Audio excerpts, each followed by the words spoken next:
Assalamualaikum warahmatullahi wabarakatuh. Saya Faradila Sari dari kelompok 12. Kami akan mempresentasikan hasil diskusi kami tentang analisis laporan keuangan PT Adaro Energi Tbk. Di mana PT Adaro Energi Tbk ini merupakan sebuah perusahaan pertambangan yang berlokasi di Kalimantan, berdiri sejak tahun 1982.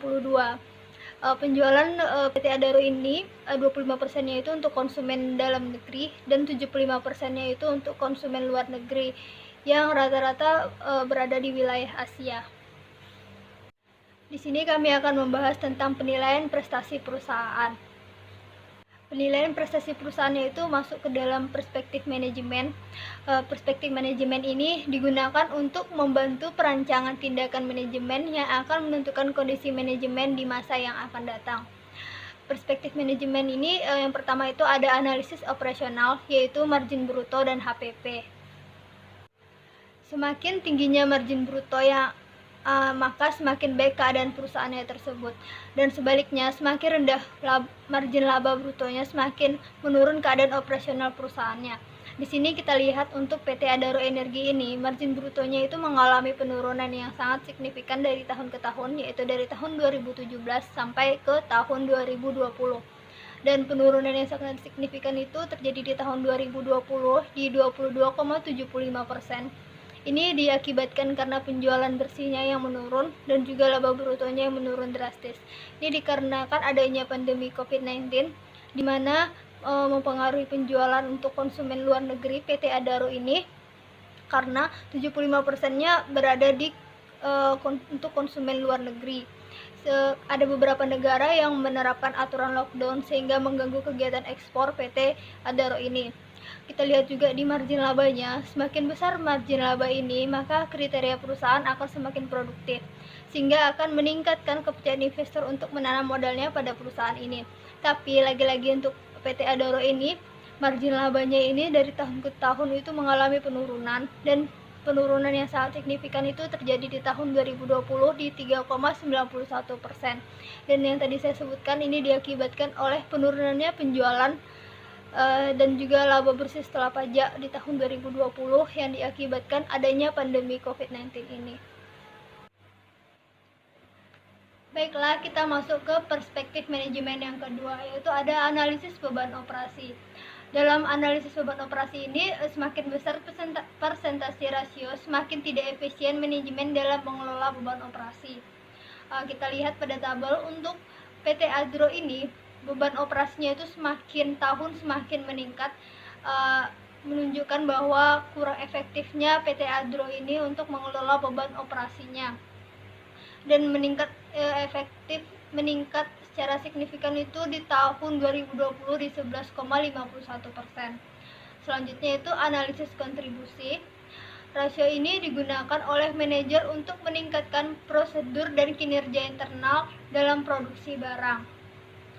Dari tahun 2017 sampai 2018, PT Adro ini mengalami fluktuasi namun tidak terlalu signifikan, dan di tahun 2020-nya itu berada di 93,48%. Selanjutnya itu di perspektif manajemen yang keempat ada manajemen sumber daya. Manajemen sumber daya ini mengukur aktivitas aktiva dan kemampuan perusahaan dalam menghasilkan penjualan melalui penggunaan aktiva tersebut. PT Adro ini tidak cukup baik dalam mengelola aset yang dimilikinya. Dapat dilihat dari jumlah penjualan yang lebih kecil dibandingkan rata-rata total aset yang dimiliki oleh perusahaan tersebut. Selanjutnya itu ada manajemen modal kerja. Pengukuran rasio ini menunjukkan seberapa mudah persediaan dapat dijual sehingga dapat dikonversikan menjadi uang tunai. Dalam PT Adro ini, dari tahun 2017 sampai tahun 2020 itu terus mengalami peningkatan, dan peningkatan paling besar itu di tahun 2020 di 5,37%. Assalamualaikum warahmatullahi wabarakatuh. Nama saya Khairul Amri. Saya akan coba mempresentasikan tentang perspektif manajemen tentang profitabilitas. Yang pertama kita masuk dulu kepada ROA. ROA ini return on asset atau pengambilan atas aset. Maksudnya ini menggambarkan sejauh mana kemampuan aset-aset yang dimiliki perusahaan untuk menghasilkan laba bersih. Rumusnya adalah laba bersih dibagi total aset. Kemudian teman-teman lihat dari tahun ke tahun, ROA-nya mengalami penurunan, dan penurunan yang paling tinggi terjadi di tahun 2020. Berarti kemampuan aset untuk menghasilkan laba belum maksimal. Kemudian kita masuk pada ke gross earning power. Maksudnya di sini mengukur efektivitas perusahaan dan mengukur sumber daya yang ada di PT Adaro Energi Tbk. Teman-teman lihat kepada gapnya, gap ini gross earning power-nya, yang mana dari tahun ke tahun mengalami penurunan, dan penurunan yang paling tinggi terjadi di tahun 2020 senilai 3,57%. Ini artinya sumber daya yang ada belum digunakan secara maksimal. Kemungkinan dikarenakan COVID-19. Kemudian kita masuk kepada perspektif pemilik bagian profitabilitas tentang hasil pengambilan atas ekuitas biasa atau return on equity atau ROE. Maksudnya rasio yang untuk menghasilkan keuntungan bagi investor untuk menilai kinerja manajemen dalam mengelola perusahaan. Coba teman-teman perhatikan dari tahun ke tahun tabel hasil pengembalian atas ekuitas biasanya, yang mana dari tahun ke tahun yang paling rendah terjadi di tahun 2020 senilai 2,51%.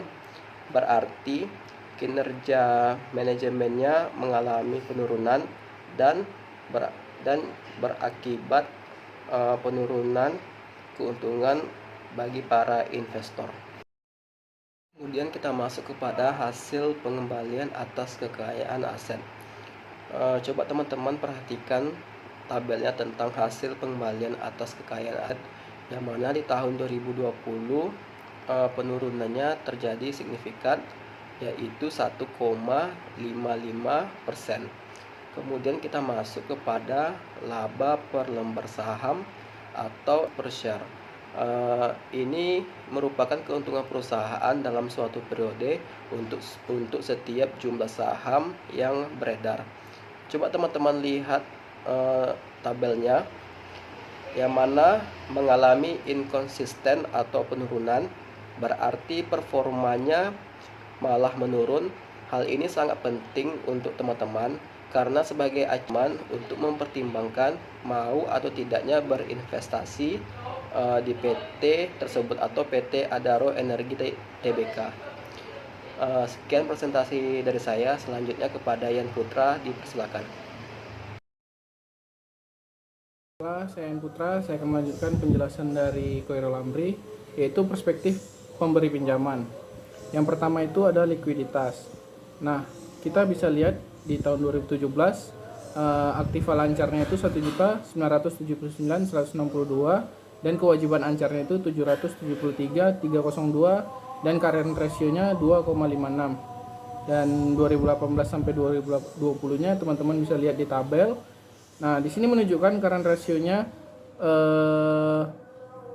menunjukkan kemampuan perusahaan dalam membayar kewajiban jangka pendek. Semakin tinggi nilainya, semakin tinggi kemampuan perusahaan membayar utang. Lanjut ke quick ratio-nya tahun 2017, terdapat kas plus surat berharga dan plus piutang yaitu 1.521.566 dan kewajiban ancarnya itu 773.302 dan quick ratio-nya 1,97. Di sini quick ratio-nya menunjukkan kemampuan perusahaan membayar kewajiban jangka pendek menggunakan aset yang liquid. Lanjut yang kedua ada pengungkit keuangan. Teman-teman bisa lihat di sini 2017 hutang totalnya itu 2.722.520 dan aktiva totalnya 6.814.147 dan rasio hutang terhadap aktivanya itu 0,40. Di sini rasio hutang terhadap aktivanya menunjukkan rasio lebih rendah biasanya menyiratkan bisnis yang lebih stabil dengan potensi umur panjang, karena perusahaan dengan rasio yang lebih rendah juga memiliki hutang keseluruhan yang lebih rendah. Nah, yang selanjutnya itu rasio hutang terhadap ekuitas. Di sini terdapat pada tabel, contohnya hutang total 2.722.520, kekayaan bersihnya atau ekuitasnya itu 4.091.627 dan rasio hutang terhadap aktifanya 0,67.